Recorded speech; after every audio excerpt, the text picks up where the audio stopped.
Welcome everyone to our event today with Sue Wiggins. Lovely to have you here, Sue, with us tonight. Hello. Glad to be here. Hi, everybody. Yeah, a warm welcome to everyone who is joining us online tonight. It's lovely to have you with us to our event, Relational Depth, a Researcher's Perspective, interview with Sue Wiggins.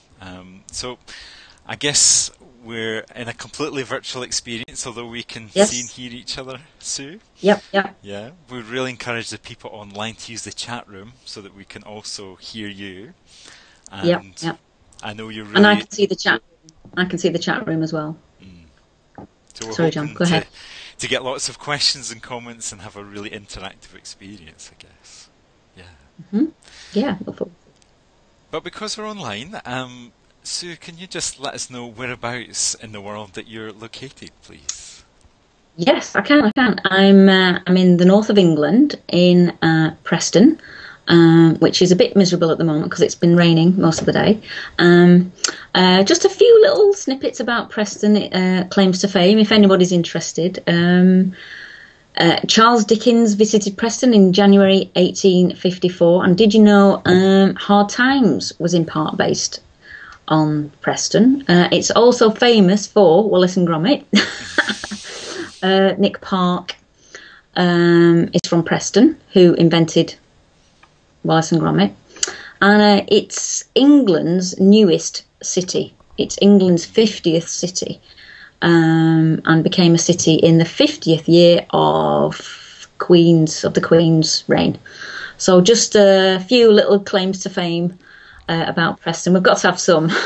Wow. Well, it sounds like you've got a link even to Hollywood. Fantastic. That sounds good. Yeah. Well, thank you for that sense of where you are. It's good to get a feel for your location. Thinking about your professional journey, Sue, can you say a little bit about your background in counselling, please? Yeah. Well, started quite a few years ago now, probably 12 years ago. Both my sons had started school, so I thought, right, what am I going to do? I've got a bit of time now, so I decided to study. And I went to college and did A-levels, and I did a counselling certificate, and somebody said, oh, you should do a degree. And reluctantly, I filled in the UCAS form and got a place at my local university, which is the University of Central Lancashire. And I did a psychology degree, an applied psychology degree. And I'd already done a counselling certificate. So during this degree, which was between 2000 and 2003, I became hooked on research. And I'd already done a counselling certificate. So after my degree, which I love doing, I thought I'll go back to the counselling, and I trained as a therapist and did a diploma in person-centred therapy. And then I set up my own business in 2006. But I wanted to carry on doing research. Having done the psychology degree, it gave me the research bug.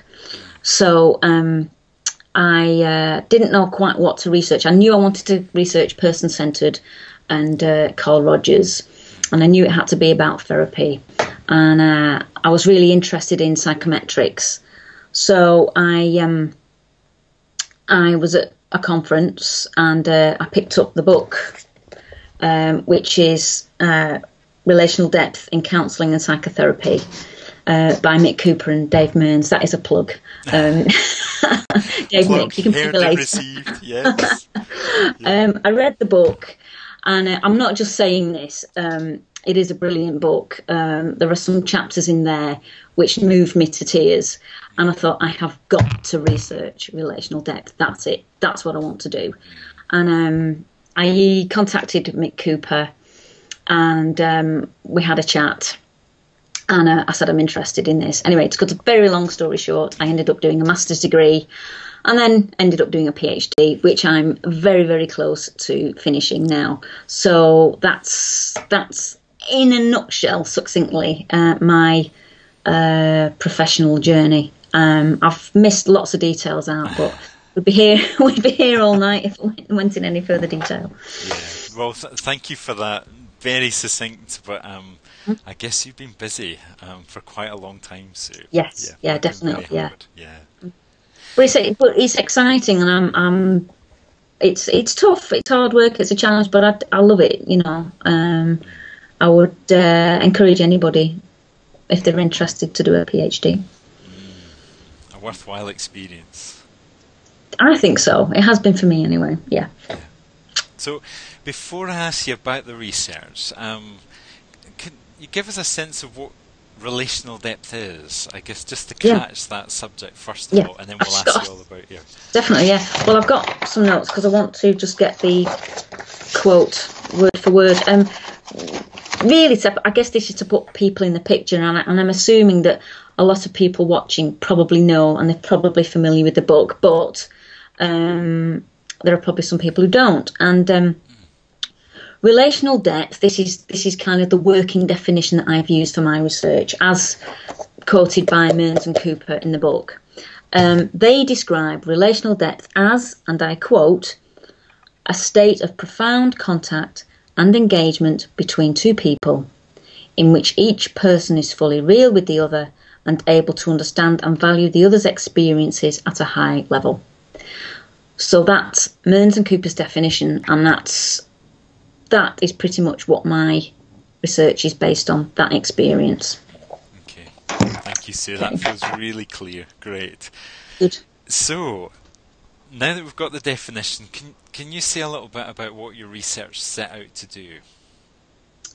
Yeah, well, what I wanted to do right from the beginning was to create an inventory, a questionnaire in other words, that is designed to assess or measure the presence of relational depth during an important event or moment in psychotherapy.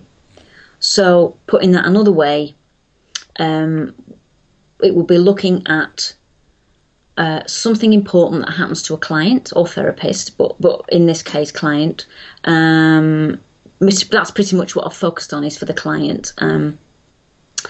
Something important for them, and whether relational depth was present in that important moment.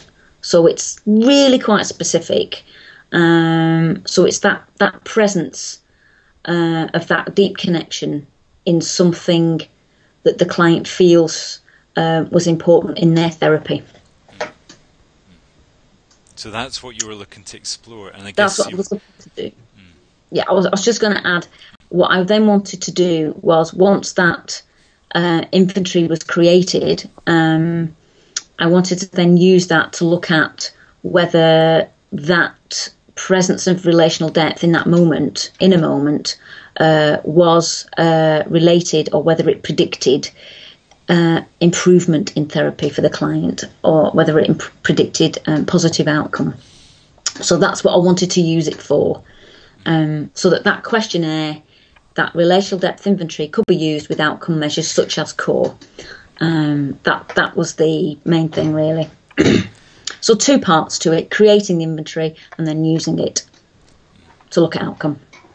Yeah, to see if there was an improved outcome for clients, I guess. Exactly. Yeah, that's right. Okay. So I guess the big question is, what did you find?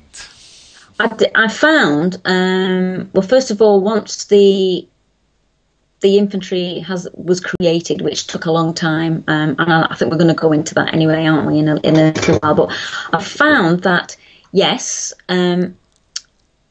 presence of relational depth in an important event is related to positive therapeutic outcome. And I just want to just go to my notes, just a second. And what I found was that in my research, I wanted to